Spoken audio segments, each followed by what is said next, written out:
Gilliard. I got so much more.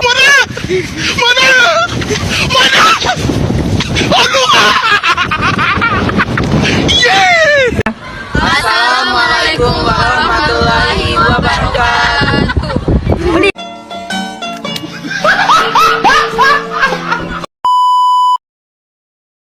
Assalamualaikum warahmatullahi wabarakatuh. Perkenalkan, kami dari kelompok 4 akan menjelaskan tentang pertama, kelompok dalam dan kelompok luar, kedua, kelompok referensi. Perkenalkan, saya Chelsea Yusefin. Perkenalkan, saya Leli Aulia. Perkenalkan, nama saya Aisyah. Saya Melita Trisna. Saya Angga Saputra. Menjelaskan 3, kelompok luar dan kelompok dalam. Menunjukkan persaingan antar kelompok dalam perlombaan makan kerupuk. Para pendukung memberikan semangat kepada kelompok masing-masing. Mereka ingin kelompok yang didukung memenangi perlombaan. Dukungan tersebut menunjukkan loyalitas para pendukung sebagai bagian dari kelompok. Lantas, bagaimana kira-kira sikap mereka terhadap kelompok pesaing? Apakah mereka akan menunjukkan sikap yang sama? Coba kemukakan pendapat kalian secara satu di kelas. Saya Chelsea Yusefin akan melanjutkan penjelasan dari teman saya. Istilah kelompok dalam atau in-group dan kelompok luar atau out-group dicetuskan oleh William Graham Summer. Kedua istilah tersebut menggambarkan perasaan seseorang terhadap anggota kelompok mereka sendiri atau kelompok lain. Orang-orang yang dianggap memiliki keanggotaan dan identitas sama disebut kelompok dalam atau in-group. Sementara itu, orang-orang yang memiliki keanggotaan dan identitas berbeda disebut kelompok luar atau out-group. Dan juga dapat diartikan bahwa kelompok dalam adalah kelompok sosial tempat individu mengidentifikasikan dirinya sendiri, sementara kelompok luar adalah kelompok sosial yang dianggap individu sebagai lawan dari grupnya. Sederhananya, kelompok dalam dan luar berkaitan dengan bagaimana seseorang mengidentifikasikan dirinya sendiri. Contohnya adalah, pada sebuah perusahaan, ada anggota in-group yang bisa saja bekerja dalam divisi yang sama, sementara out-group yaitu pegawai yang bekerja di sebuah perusahaan yang sama namun berbeda divisi. Di sini saya akan melanjutkan penjelasan dari Chelsea. Keberadaan kelompok luar dapat mendorong terjadinya persaingan antar kelompok. Hal ini terjadi karena berkaitan dengan harga diri yang dimiliki tiap-tiap kelompok. Persaingan dapat meningkatkan keeratan hubungan antar kelompok. Sebaliknya, persaingan yang tidak dikelola dapat dengan baik dapat berpotensi memicu tindakan antidiskriminasi, konflik, dan permusuhan. Akibatnya, stabilitas sosial dalam masyarakat akan terganggu. Tahukah kalian peristiwa pada gambar 1.7? Ya, Indonesia menjuarai Piala Thomas pada tahun 2021 di Aarhus, Denmark. Prestasi yang diukir para atlet tersebut membawa dampak positif dan semangat bagi masyarakat Indonesia.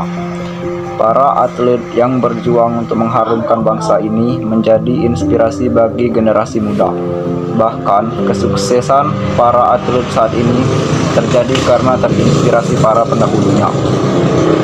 Para atlet yang menginspirasi tersebut dapat kita kategorikan sebagai kelompok referensi normatif.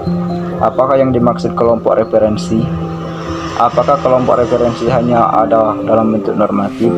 Seperti contoh, kalian dapat menemukan jawabannya dengan menyimak pembahasan berikut. Di sini saya akan melanjutkan penjelasan dari Leo Apriansyah. Suatu kelompok yang dapat mempengaruhi perilaku orang lain menurut Robert K. Merton disebut sebagai kelompok referensi. Kelompok referensi digunakan sebagai acuan seseorang bersikap dan berperilaku. Artinya, kelompok referensi dapat memotivasi seseorang melakukan tindakan yang sama atau sebaliknya. Misalnya, ketika melihat kelompok pemuda yang melakukan penyimpangan, seseorang berpikir untuk tidak meniru mereka. Sikap tersebut dipengaruhi oleh nilai dan norma yang ditanamkan oleh kelompok sosialnya, seperti keluarga, sekolah, agama, dan pergaulan. Referensi bisa berasal dari kelompok keanggotaan maupun kelompok non-keanggotaan. atau memberi seseorang. Terima kasih.